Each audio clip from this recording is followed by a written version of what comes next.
ഈശോമിശിഹായ്ക്ക് സ്തുതിയായിരിക്കട്ടെ. എല്ലാവരും സന്തോഷത്തോടെ ഇരിക്കുന്നെന്ന് വിശ്വസിക്കുന്നു. ദൈവം എല്ലാവരെയും അനുഗ്രഹിക്കട്ടെ എന്ന് പ്രാർത്ഥിക്കാം. സ്നേഹം നിറഞ്ഞവരെ, കഴിഞ്ഞ ദിവസം ഒരു അപ്പച്ചനും അമ്മച്ചി എന്നെ കാണാൻ വന്നു. ഒത്തിരി സങ്കടത്തോടു കൂടിയാണ് അവർ എന്റെ മുമ്പിൽ വന്നിരുന്നത്. അപ്പച്ചന്റെ മുഖം കണ്ടിട്ട് ഞാൻ അപ്പച്ചനോട് ചോദിച്ചു, അപ്പച്ചൻ എന്നാ പറ്റി? അപ്പച്ചൻ എന്നോട് പറഞ്ഞിങ്ങനെ, അച്ഛൻ ഞങ്ങൾ സാധാരണക്കാരാ, കൂലിപ്പണി എടുത്തിട്ട് എന്റെ കുടുംബം ഞാൻ നോക്കണേ. ഒത്തിരി കഷ്ടപ്പെട്ടാണ് അച്ഛൻ ഞങ്ങളുടെ കുടുംബത്തെ ഞാൻ വളർത്തിക്കൊണ്ട് വന്നത്. അതൊന്നല്ല അച്ഛൻ ഇപ്പോഴത്തെ സങ്കടം. കഴിഞ്ഞ ആഴ്ച 22 വയസ്സുള്ള എന്റെ മോള് ഒരു ചെറുപ്പക്കാരന്റെ കൂടെ ഇറങ്ങിപ്പോയി. എന്താ ഞങ്ങളുടെ മോൾ അങ്ങനെ ചെയ്തെന്ന് അറിയാൻ പാടില്ല. നാണം കെട്ടവരെ പോലെ വെച്ച് ഞങ്ങൾ ജീവിക്കണേ. നാട്ടുകാരുടെയും വീട്ടുകാരുടെ മുമ്പിൽ ഇപ്പൊ നോക്കാൻ പറ്റണ്ട. എല്ലാവരും കളിയാക്ക, എല്ലാവരും പറയണത് ഞങ്ങളുടെ കുഴപ്പമാണെന്നാ, വളർത്തു ദോഷാന്നാ. ഞങ്ങൾ എന്താ ചെയ്തേ? അവളെ വിളിച്ചു കഴിഞ്ഞപ്പോ അവള് ഫോൺ എടുക്കണില്ല. അവളുടെ കൂട്ടുകാരികളുടെ അടുത്ത് ചോദിച്ചു കഴിഞ്ഞപ്പോ അവളുടെ കൂട്ടുകാരികൾ പറഞ്ഞെന്ന് പറയണേ, ഞങ്ങളെ ഇഷ്ടമല്ലെന്ന്, ഞങ്ങൾ പോരാന്ന്. പക്ഷെ ഞങ്ങൾ എന്താ ചെയ്യണ്ടേ? കൂലിപ്പണി എടുത്തിട്ട് ഞങ്ങളുടെ മോളെ നോക്കിയേ. പറ്റാവുന്ന രീതിയിലൊക്കെ അവളെ സ്നേഹിച്ചിട്ടുണ്ട്, ചേർത്ത് പിടിച്ചിട്ടുണ്ട്. എന്നിട്ട് എന്താ വെച്ചാൽ ഞങ്ങളുടെ മോൾ ഇങ്ങനെ ചെയ്തേ? ഞങ്ങളോട് എന്തിനാ വെച്ചാൽ ഞങ്ങളുടെ മോൾ ഇങ്ങനെ ചെയ്തേ? നാണം കെട്ടവരെ പോലെ ജീവിക്കാൻ വേണ്ടിയിട്ടാണോ ഞങ്ങളുടെ മോൾ ഇങ്ങനെ ചെയ്തേ? അറിയില്ല അച്ഛാ, മരിക്കണമെന്ന് തോന്നാം, ആത്മഹത്യ ചെയ്യണമെന്നുണ്ട്. പക്ഷെ അതിനും കൂടി തന്റെ ഇടവിൽ വെച്ചാ ഞങ്ങൾ എന്താ ചെയ്യണ്ടേ? സ്നേഹം നിറഞ്ഞവരെ, ഈ അപ്പനും അമ്മയും എന്റെ മുമ്പിൽ നിന്ന് കരയണ കണ്ടപ്പോ എനിക്ക് നല്ല സങ്കടം തോന്നി. ഈ അപ്പന്റെ അമ്മയുടെയും സങ്കടം കണ്ടപ്പോ എനിക്ക് തോന്നിയ കാര്യം, എന്തിനാ ഈ മോൾ ഇങ്ങനെ ചെയ്തേ? ഈ അപ്പനും അമ്മയും എന്തോരം കഷ്ടപ്പെട്ട് നോക്കിയതാ, എന്നിട്ട് എന്തേ ഈ മോൾ ഇങ്ങനെ ചെയ്തിറങ്ങിപ്പോയേ? കൂലിപ്പണി എടുത്തിട്ട് ഈ അപ്പനും അമ്മയും വളർത്തിക്കൊണ്ട് വന്നേ, ഒത്തിരി പൊതിഞ്ഞു പിടിച്ചതാ. എന്നിട്ട് ഈ മോൾ ഇങ്ങനെ ചെയ്യണ കണ്ടപ്പോ എനിക്ക് ഒത്തിരി സങ്കടം തോന്നി. സ്നേഹം നിറഞ്ഞവരെ, ഇതൊരു ഒറ്റപ്പെട്ട സംഭവമൊന്നുമല്ല. ഒത്തിരി മാതാപിതാക്കന്മാര് പ്രണയത്തിന്റെ പേരിൽ വേദനിക്കലുണ്ട്. ഒത്തിരി മാതാപിതാക്കന്മാര് പ്രണയത്തിന്റെ പേരിൽ സങ്കടപ്പെട്ട് ഇപ്പോഴും ജീവിക്കുന്നുണ്ട്. ഒത്തിരി കുടുംബങ്ങള് പ്രണയത്തിന്റെ പേരിൽ തകർന്നു പോയിട്ടുണ്ട്. സ്നേഹം നിറഞ്ഞവരെ, ഞാൻ ഇന്ന് സംസാരിക്കുക പ്രണയത്തിന്റെ പേരിൽ മാതാപിതാക്കന്മാരെ വേദനിപ്പിക്കുന്നവരോടും, പ്രണയത്തിന്റെ പേരിൽ കുടുംബങ്ങളെ തകർത്ത് കളയുന്നവരോടും, പ്രണയത്തിന്റെ പേരില് നാളെ ഒരു പുരുഷന്റെ കൂടെ ഇറങ്ങിത്തിരിക്കണമെന്ന് ആഗ്രഹിക്കുന്നവരോടൊക്കെയാണ്. സ്നേഹം നിറഞ്ഞവരെ, നിങ്ങൾ ആദ്യം ഓർക്കേണ്ട കാര്യം, നിങ്ങളുടെ മാതാപിതാക്കന്മാരെ നിങ്ങൾ ഒത്തിരി വിശ്വസിക്കുന്നുണ്ട്, ഒത്തിരി സ്നേഹിക്കുന്നുണ്ട്.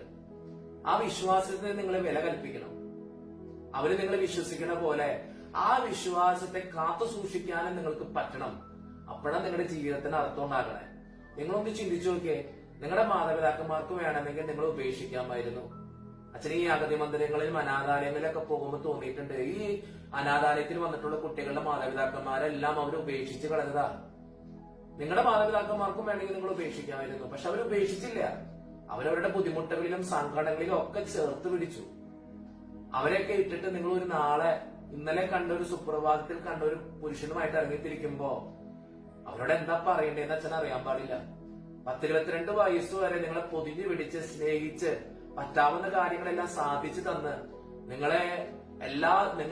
നിങ്ങളെ സ്വപ്നം കണ്ട് നിങ്ങളുടെ ജീവിതത്തെ മാത്രം ആശ്രയിച്ച് ജീവിക്കണം നിങ്ങളുടെ മാതാപിതാക്കന്മാർക്ക് നിങ്ങൾ ഇങ്ങനെയാണ് ഒരു പ്രതിനന്ദി കാണിക്കുന്നതെങ്കിൽ അച്ഛൻ അറിയാൻ പാടില്ല എന്താ നിങ്ങളോട് പറയേണ്ടത്.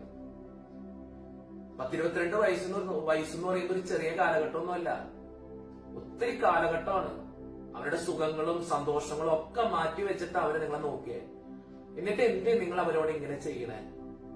സ്നേഹം നിറഞ്ഞവരെ, എഫെസസ്കാർക്ക് എഴുതിയ ലേഖനം 6-ാം അധ്യായം 1-2 വാക്യങ്ങൾ പറയണത് ഇങ്ങനെയാ: കുട്ടികളെ, കർത്താവിൽ നിങ്ങൾ മാതാപിതാക്കന്മാരെ അനുസരിക്കുവിൻ, അത് ന്യായയുക്തമാണ്. നിങ്ങൾക്ക് നന്മ കൈവരുന്നതിനും ഭൂമിയിൽ ദീർഘകാലം ജീവിക്കുന്നതിനും വേണ്ടി മാതാവിനെയും പിതാവിനെയും ബഹുമാനിക്കുക എന്ന് സുഭാഷിതങ്ങളുടെ പുസ്തകം 23-ാം അധ്യായം 22-ാം തിരുവചനം പറഞ്ഞു വെക്കുന്നത് എങ്ങനെയാ: നിനക്ക് ജന്മം നൽകിയ പിതാവിനെ അനുസരിക്കുക, വൃദ്ധയായ അമ്മയെ ഒരിക്കലും നിന്ദിക്കരുതെന്ന്. പ്രഭാഷകന്റെ പുസ്തകം 7-ാം അധ്യായം 27-ഉം 28-ഉം തിരുവചനം പറയുന്നത് എങ്ങനെയാ: പൂർണ്ണ ഹൃദയത്തോടെ പിതാവിനെ ബഹുമാനിക്കുക, നൊന്തു പെറ്റ അമ്മയെ മറക്കരുതെന്ന്. സ്നേഹം നിറഞ്ഞവരെ, നിങ്ങൾ എന്നും ഓർത്തിരിക്കേണ്ട ഒരു കാര്യമുണ്ട്. നിങ്ങളുടെ മാതാവും പിതാവും നിങ്ങളെ കുറിച്ച് ഒത്തിരി സ്വപ്നം കണ്ടിട്ടുണ്ട്, ഒത്തിരി പ്രതീക്ഷകളുണ്ട്. ആ പ്രതീക്ഷകളും സ്വപ്നങ്ങളെല്ലാം തകർത്തെറിഞ്ഞ് നിങ്ങൾ ഇന്നലെ കണ്ടൊരു പുരുഷന്റെ കൂടെ ഇറങ്ങിത്തിരിക്കുമ്പോൾ ഓർക്കണം, നഷ്ടമാകുന്നത് രണ്ടുപേരുടെ ജീവിതത്തിന്റെ സ്വപ്നങ്ങളാണ്, നിങ്ങളെ കുറിച്ചുള്ള സ്വപ്നങ്ങൾ. മാതാപിതാ ഗുരു ദൈവം എന്നൊരു സംസ്കാരത്തിൽ ജീവിക്കുന്നവരാ നമ്മൾ ഓരോരുത്തരും. മാതാവിനെയും പിതാവിനെയും ദൈവത്തിന്റെ സ്ഥാനത്ത് കണ്ട് ബഹുമാനിക്കണമെന്ന് പഠിപ്പിച്ച ഒരു സംസ്കാരത്തിൽ ജീവിക്കുന്നവര്. അങ്ങനെയുള്ള നിന്റെ മാതാവിനെയും പിതാവിനെയും വേദനിപ്പിച്ചുകൊണ്ട് നീ ഏത് ജീവിതാവസ്ഥയിലേക്ക് ഇറങ്ങി തിരിച്ചാലും അച്ഛൻ അറിയാൻ പാടില്ല എന്നുണ്ടാകുന്നു. നിന്നെ ഓർത്ത്, നിന്നെ മാത്രം ആശ്രയിച്ച്, നിന്നെ പ്രതി സ്വപ്നം കണ്ട്, നിനക്ക് വേണ്ടി തമ്പുരാന്റെ മുമ്പിൽ ഇരു കരങ്ങൾ ഉയർത്തി കണ്ണുനീര് വാർത്ത് കരഞ്ഞ്, നിനക്കൊരു അസുഖം ഉണ്ടാകുമ്പോ, നിനക്കൊരു വേദന ഉണ്ടാകുമ്പോ, നിനക്കൊരു തകർച്ച ഉണ്ടാകുമ്പോ അതിനെ ഓർത്ത് നൊന്ത് ഓരോ ദിവസവും തള്ളി നീക്കിയ നിന്റെ മാതാപിതാക്കന്മാരോട് നീ ചെയ്യണത് ഇങ്ങനെയാണെങ്കിൽ, നീ പ്രവർത്തിക്കേണ്ടത് ഇങ്ങനെയാണെങ്കിൽ എന്താകും നിന്റെ ജീവിതത്തിന്റെ അവസ്ഥ എന്ന് അറിയാൻ പാടില്ല. അപ്പന്റെ അമ്മയുടെയും കണ്ണീര് വീണ നമ്മുടെയൊക്കെ ജീവിതത്തിന് ഉയർച്ച ഉണ്ടാകുമെന്ന് ഞാൻ വിശ്വസിക്കുന്നില്ല. അതുകൊണ്ട് സ്നേഹം നിറഞ്ഞവരെ, പ്രണയത്തിന്റെ പേരിൽ നിന്റെ മാതാപിതാക്കന്മാരെ നീ വേദനിപ്പിക്കുന്നുണ്ടെങ്കിൽ ആ പ്രണയത്തെ കുറിച്ച് നീ ഒന്ന് ചിന്തിക്കണം. നിന്റെ സന്തോഷത്തിന്റെ പേരിൽ നിന്റെ കൂടെയുള്ള ഒത്തിരി പേര് കരയുന്നുണ്ടെങ്കിൽ ആ പ്രണയത്തിന്റെ പേരിൽ നീ ഒന്ന് സംശയിക്കണം. ആ പ്രണയത്തെ കുറിച്ച് നീ ഒന്ന് ചിന്തിക്കണം.